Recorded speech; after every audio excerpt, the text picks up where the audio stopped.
Voilà, en fait, ici on arrive dans un bunker où il y avait des canons qui protégeaient en fait le fort principal où les gens étaient en caserne. Et là, on a une coupole.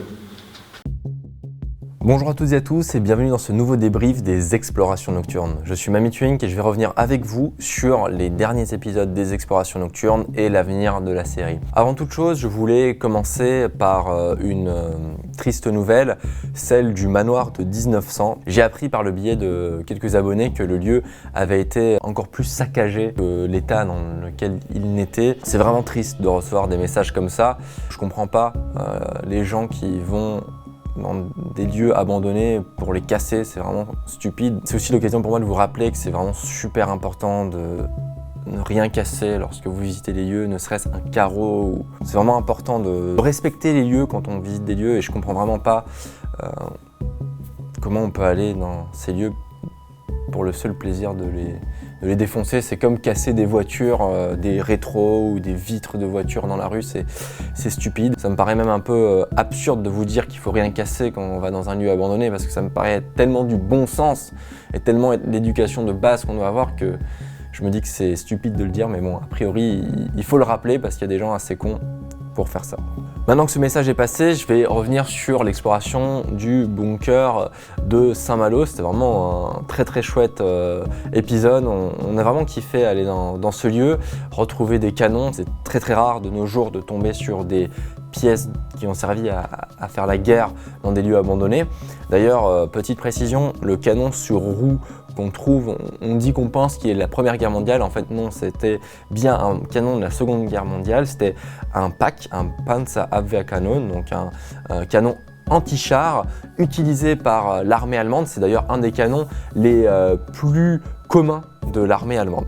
Si vous voulez en apprendre un peu plus de comment ça se passe une exploration nocturne, je vous invite à aller sur la chaîne de François. Il a fait un vlog de notre séjour à Saint-Malo. C'est vraiment sympa et ça vous donne un peu plus de détails sur l'envers du décor. Sachez que c'était une exploration qui était très axée histoire, donc évidemment il y avait moins de frissons, j'étais pas forcément tout seul dans des pièces à me chier dessus. Je sais que beaucoup aiment ça, beaucoup aiment se faire peur en regardant des vidéos sur YouTube, mais nous on aime avant tout se faire plaisir, donc il y a des vidéos où ce sera plus axé histoire, où on sera à plusieurs, des vidéos plus axées frissons, où on sera qu'à deux, ou des fois même seul dans certaines pièces. Ça alternera en fonction des mois et des lieux qu'on visite, mais voilà, c'est aussi important pour nous de vous parler de choses qu'on aime bien. Je vais maintenant revenir sur une anecdote assez amusante, c'est qu'il y a même pas 2 heures, on était avec François dans les forts de guerre autour de Metz avec une équipe de tournage de France Télévisions puisque France 3 Lorraine a fait un petit sujet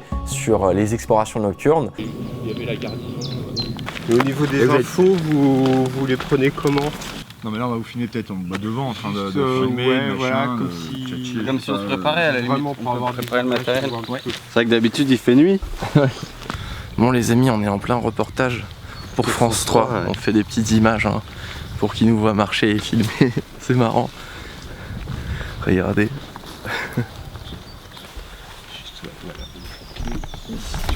C'est-à-dire quand moi je suis venu pour la première fois visiter les forts de guerre abandonnés de 1870 autour de Metz, je trouvais ça incroyable. On les a amenés un peu aussi dans des souterrains, leur montrer des tourelles de canon et c'était assez sympa de pouvoir parler des explorations nocturnes et du tournant qu'a pris la série puisque finalement c'est assez fou de se dire ça fait qu'1 an qu'on a lancé les explorations nocturnes et enfin, il y a eu un succès de fou, vous êtes tellement nombreux à nous avoir rejoints, on est plus de 500 000 déjà, c'est fou. Et du coup, voilà, on a fait un petit reportage avec France 3 pour parler des explorations nocturnes. On vous laisse un petit extrait du résultat.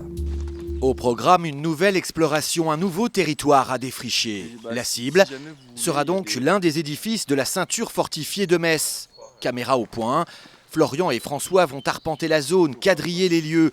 Des sites toujours chargés d'histoire, abandonnés et interdits au public.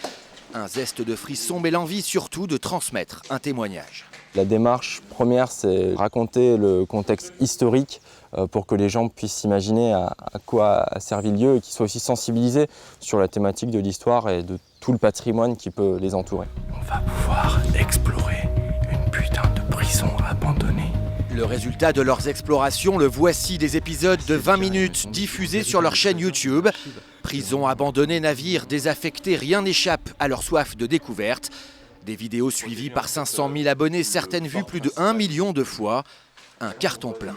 C'est une thématique qui est l'aventure et on a tous, à un moment donné dans notre vie, cette soif et ce besoin d'aventure, d'explorer le monde qui nous entoure. Et je pense qu'on aide un petit peu aussi les gens à s'évader. Et on est ici dans les forts de guerre de Metz. Grâce à la publicité et à la société de production qu'ils ont créée, nos explorateurs arrivent à vivre de leurs aventures.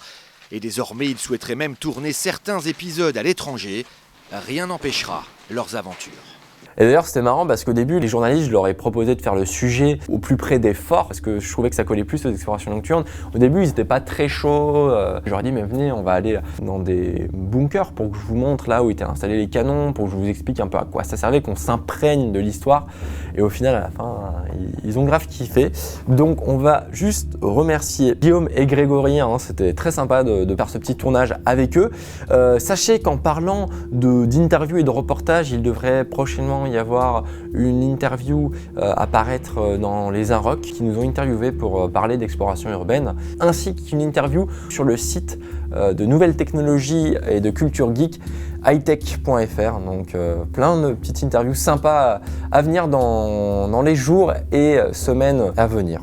On a une autre anecdote vraiment super intéressante et là ça a été une très belle surprise, on va la livrer avec vous. Je ne sais pas si vous avez entendu parler de la série Zone Blanche, c'est une série policière diffusée sur France 2, donc ça sort tous les lundis soirs, c'est une série qui est super bien faite, ça se passe dans les Vosges. Dans l'épisode 4, d'ailleurs merci à tous ceux qui m'ont contacté pour me parler de ça, dans l'épisode 4, il y a toute une partie qui se passe à la clinique du diable et ils ont transformé la clinique du diable en une sorte de QG de rebelles, une sorte de base de rebelles qui vivent un peu à l'écart et ils vivent dans la clinique du diable. On a une scène d'interrogatoire dans le garage, une scène dans la piscine où ils ont installé tout un QG avec des ordinateurs et ils ont réussi, c'est assez génial, ils ont réussi à faire de ce lieu saccagé un décor un peu post-apocalyptique vraiment stylé, franchement bravo.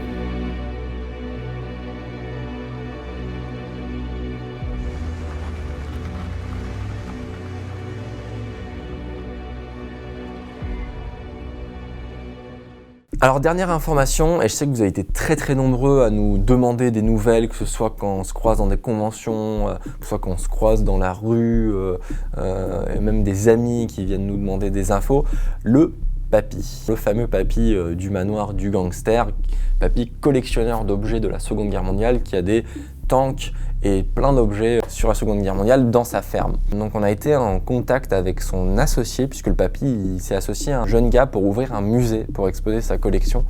Et on a été en contact au téléphone et tout pour aller rencontrer le papy.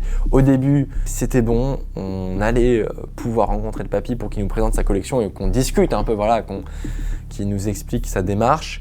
Et puis finalement, le papy, il a changé d'avis, il a dit non, qu'il ne voulait pas qu'on vienne faire un reportage parce qu'il ne souhaitait pas qu'on découvre où il habite pour éviter que des gens viennent piller sa ferme et voler cet objet. Ce que je comprends totalement. Nous, on a expliqué qu'on pouvait filmer sans donner d'indices et on a essayé de l'appeler. Bonjour monsieur, ici Florian N. Je vous appelle par le biais de Romain, votre associé. Voilà, je vous contacte car on s'est déjà rencontrés et Romain a dû probablement vous parler de moi. Je réalise des documentaires historiques sur internet afin de sensibiliser les gens sur l'importance du patrimoine historique de notre pays. Voilà, n'hésitez pas à me rappeler au 06 afin de voir ce qu'on peut faire ensemble. Bon, je pense qu'il lira jamais son répondeur. Il a jamais rappelé, pour le moment on n'a plus de nouvelles.